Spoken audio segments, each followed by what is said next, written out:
Hello, welcome, please come in. We're diving back into Final Fantasy today with the first in a series where I will be beating an assortment of Final Fantasy games without using magic. And that starts in our first game, Final Fantasy II. Exactly what no magic means is going to be a bit different from game to game, as different games have different mechanical systems. But in FF2 at least, that question is very simple. There is a magic command, I can't use it. In fact, I won't even be bothering to teach any of my characters any spells at all, because they will provide me with no benefit. This means I'm going to be limited to the weapons that I can attack with and the consumable items I can purchase and acquire. So, with that very simple rule set established, let's dive into the first game. After a brief prologue, where the party gets the crap kicked out of them, I wake up in Altair. Here I can buy some weapons and armor. In the interest of balanced stat growth and diverse weapons, I elect to give Firion a sword, Maria a spear, and Guy an axe. And everyone will get a shield. Shields are very important for blocking attacks, and thereby increasing evasion and agility. I will be limited to potions and high potions for healing in this game, so reducing the damage I take is going to be very important. Basic equipment acquired, it's time to head over to Fynn, getting some weapon experience as I go. It will be nice that I really only need to worry about leveling up one set of weapons as opposed to multiple different spells, so maybe this will be easier. It is certainly simpler, at least. In Fynn, I meet the dying Scot, grab his ring, and it's time to head back to Altair. This little side quest gets me a new mission, a canoe, and Minwu as a temporary character. And sorry about your life's work, Minwu, but no magic in this run means no magic. So I'm gonna need you to forget all these spells you know. Stop over at Poft on the way to my actual next destination and pick up some new armor and shields. Then on to Salamand, where I can buy a new sword and axe, though no new spear. A quick chat with Yosef gives me the next destination, Summit Falls. Here I need to rescue some prisoners. The cave itself doesn't have any treasure or encounters of note, so it's already time for the first boss of the game, Sergeant. And this fight is gonna be... that's not a lot of damage. Or it's no damage, which is not gonna work.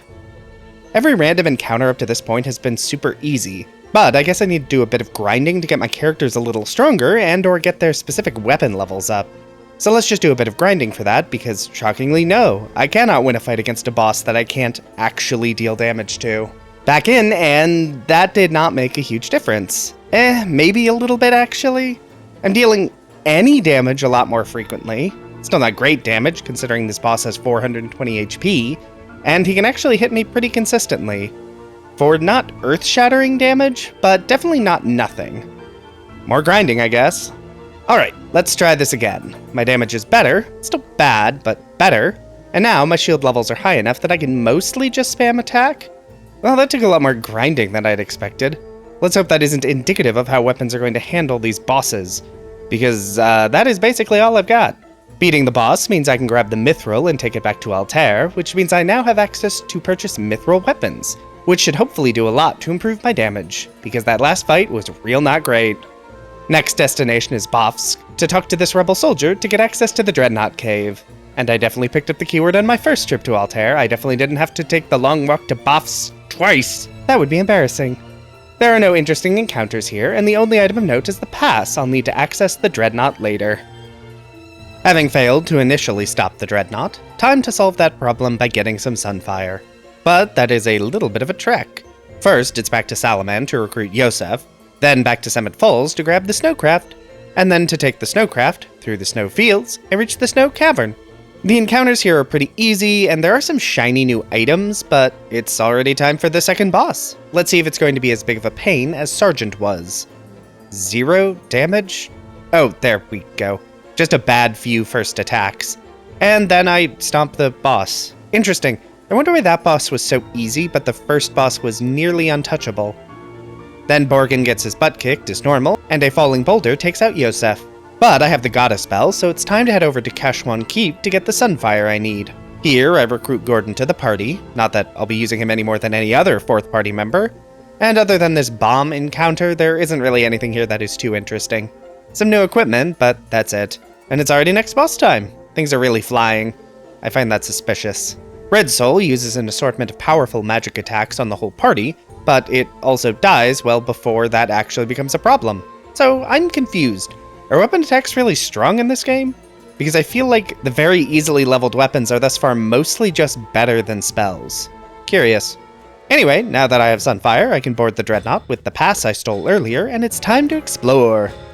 Ooh, Thief Gloves. Nice boost to agility, could be very good to make sure I get to go first in combat, or increase my number of attacks. What does agility do in this game? The Hillgigus actually hits fairly hard, and has decent defense. Not enough defense or damage, but it's at least momentarily interesting. This area is another area that does not have a boss, so I can toss the Sunfire into the Dreadnought's engine, and the cutscene will see me escape the vessel right before it explodes. Head back to Altair to chat with the king, who dies, and it's time to try to recruit some help from the Dragoons? Or we're checking on them? I'll be honest, I don't remember why I'm headed there, I just know it's next in the story. Leela tries to attack me with pirates, except they can't actually land a single attack against my shields. Before I head over to Deist, I want to make a quick stop over in Mysidia now that I have a boat. Here I can buy better weapons and armor, though because of how expensive everything is, I can only grab a giant's club for everyone and a new axe for Guy. I'll buy the rest later. In Castle Deist, I can pick up a bunch of garbage and a new sword for Firion. Time to head into the Deist Cavern, but only to quickly pick up the pendant and head back to Castle Deist to grab the wyvern egg. Because I have forgotten the egg before, and I will not be forgetting it again. And back into the cavern where, yeah, nothing interesting happens. There are some new items, but the actual encounters are uneventful, which I'm gonna stop pointing out because the same thing could be said for literally every dungeon left in this game. Into the boss fight with the Chimeras. I recall this being the first actually difficult battle in my magic only run a few months ago. Let's see if that holds true for this no magic run. And I took out a Chimera on turn 1. Don't get me wrong, the Chimera's blaze attack is actually still pretty damaging, but I have high potions to restore 500 HP with a single item. And with how fast I'm chewing through enemies, I don't even have to stay on top of my health for very long. Seriously, weapon attacks are very strong in this game, even when I'm partially prioritizing defense by using a shield. And it's back to Altair, where the Lamia Queen attempts to seduce Firion before getting taken out in a single turn. Alright, well, maybe a later boss will actually be interesting. I'm not super optimistic though, as it just seems like this game's inability to balance things keeps getting worse. And now I can head back to Mysidia and buy the armor and shields I could not afford earlier. Anyway, as the Lamia Queen incident indicated, we still need to rescue Hilda, which means heading over to the Coliseum to fight this behemoth, which ambushes me, somehow. The behemoth can do about 100 damage, which isn't even close to enough to be threatening, and goes down after a few turns. I must then escape capture, thanks to Paul, which I do with minimal effort because none of the encounters here are actually dangerous. Mission accomplished. With Hilda saved, it's time to lead the forces to retake Fynn from the Emperor. And this random monster chest is actually devastating. The spellcasters spend the entire fight casting nothing but Confuse on my entire party, until right at the end when they cast Death and kill my last 2 characters. You know what? That chest can stay there. Instead, I'm just gonna go take out Gotos, who, yep, dies very quickly and very easily. They really should have put that treasure chest on the throne. I never would have been able to take the town back. Just kidding, I hop back into the chest fight and the spellcasters foolishly don't cast Confuse, so I kill them all and get some trash. Anyway, next goal is to get the Ultima Tome. Not sure why, since I will never use it, but that's the mission. Paul guides us in how to access the secret tunnels under the castle. I stomp through the random encounters that kept bodying my spellcasting run and grab the White Mask to complete phase 1 of this quest. I can take this over to Mysidia and place it on this statue, then over to the tropical island, which doesn't look especially tropical to me, but what do I know? Other than this room with a bunch of masked people and awful vibes, there is nothing to do here but fight the boss. The Dual Horns, which have powerful physical attacks that deal basically no damage to my party, even when they do hit. And my physical attacks take all of them out quite quickly. Seriously, what is it with early Final Fantasies and the mess of balancing that they are? But that gives me the Black Mask, which I can take over to the Cave of Mysidia. The Black Mask destroys the Firion Doppelganger, and I can access the rest of the area. And the point of the area is the Crystal Rod, which is just unguarded in this chest, so onwards, I guess. I will say, the one thing I miss about not having magic in this game is warp.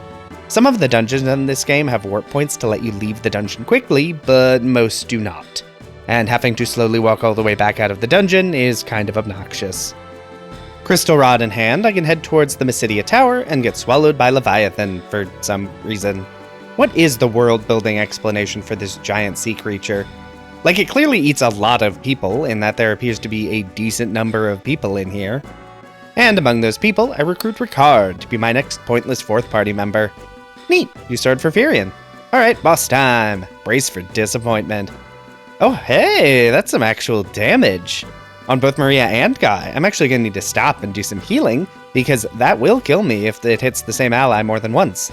So that's pretty... and it's dead. Alright, well, that was mildly interesting for a bit there. That does suggest that the bosses in this game could be interesting going forward. I can hope that this is the first of many interesting fights. Let's hop into the Mysidia Tower and face the first boss, the Fire Gigas. And it kind of is. My damage is a bit lower, and the Gigas can actually deal decent damage, but it just doesn't deal damage fast enough to actually threaten me. And it doesn't have enough HP to last particularly long. Oh well. Let's see if the Ice Gigas is any different. I'm not expecting much. And that pessimism was correct. This fight is actually a bit easier because I have all the fire weapons I picked up on the floors below this to target the boss's weak points. So this fight is also not particularly notable. Only one more Gigas left to go. And the Thunder Gigas is weak to poison, which is a damage type I just fully can't deal. Okay, that's an interesting start. My damage is really bad, and the Thunder Gigas is dealing pretty big damage with its Thunderbolt attack. Okay, so this is actually interesting. I mean, I say interesting, but really it just means I have to actually do something instead of just turning on auto battle and walking away. I need to heal with my high potions, which I have 99 of, and having shields this long has done wonders for my agility because my characters pretty consistently take their turns before the Gigas. Meaning this isn't actually difficult, but I had something to do and talk about, so that's an improvement. At the top of the tower, Minwoo destroys himself to unlock the door to Ultima, which, again, I will not be using. You probably shouldn't have bothered with it. I guess it does unlock these orbs that boost my stats, so yeah, probably worth it. The Emperor has summoned a Cyclone to do something, probably destroy Fynn. Anyway, take that information to Paul, who unlocks his hidden storage, which has some neat stuff. Most notably the Blood Sword, which I'll be using in a bit to invalidate the rest of the game. But for now, it's time to summon a Wyvern and fly into the heart of the Cyclone. Ooh, neat, a Poison Axe. This will let me deal more damage and poison enemies so they take passive damage, which should help if any enemies have too high of defenses. And with that out of the way, it's time to fight my way through the Emperor's guards and then face down the Emperor himself. Which is never a difficult fight because I don't think it's actually supposed to be. With the Emperor dead, we do a little dancing, then it's revealed that the Dark Knight is trying to make trouble, so it's time to fly to Palamecia to deal with that. Which means I finally get my airship, for the whole 5 minutes left in this game. I do have to skip one treasure because it's nothing but Quarrels and Lamia Queens, which inflict a bunch of statuses, so no thank you. Dark Knight is Leon, Emperor's back from the dead. Let's team up to reach the end of the game. Time to dive into the Jade Passage, which is a largely uneventful area. Though the monster chests are actually interesting. I do elect to give Leon the healing staff. His weapon levels means he probably won't deal that much damage with attacks, but at least the healing staff lets me heal my party with something other than items. And that means it's time for Pandemonium. The bosses here, other than the Emperor himself, are completely optional, but I might as well take out a few for the treasure. And now that it's the final boss fights, I may as well equip the Blood Sword. This weapon has the lowest damage of any sword, except it also drains percentage damage from targets based on the number of hits. And it works on bosses, even though it probably shouldn't. This means dealing huge damage. I managed to take out Beelzebub in a few turns, and then Astaroth goes down in 2 hits.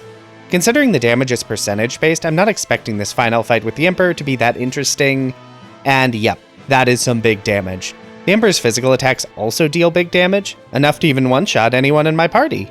And they heal the Emperor. So it should be significant that the Emperor can hit for 3,000 damage, heal himself for that same amount, and this fight is still a nothing encounter. The Emperor is dead in 3 hits, and that is Final Fantasy II, beaten without magic. Alright, well that was, interesting? Really a great show for how poorly balanced early Final Fantasy games really were. I mean, I knew magic wasn't especially useful in this game, but I didn't realize it was actively bad by distracting you from the actual best playstyle. Select attack. I'll have more to say about that in the summary video that will be out in a few weeks. I did want to shout out that I do have a Patreon, linked in the description. I spend a lot of time making these videos, so if you enjoyed the video, want to support the channel, and are financially stable enough to do so, that exists. No pressure though, this channel is free to enjoy for everyone and will remain that way. For now, if you like this video, be sure to hit the like button. If you'd like to see more of this, feel free to subscribe. Hey, Maybe leave a comment if you have something you'd like to say. But whatever you decide to do, have a safe trip home.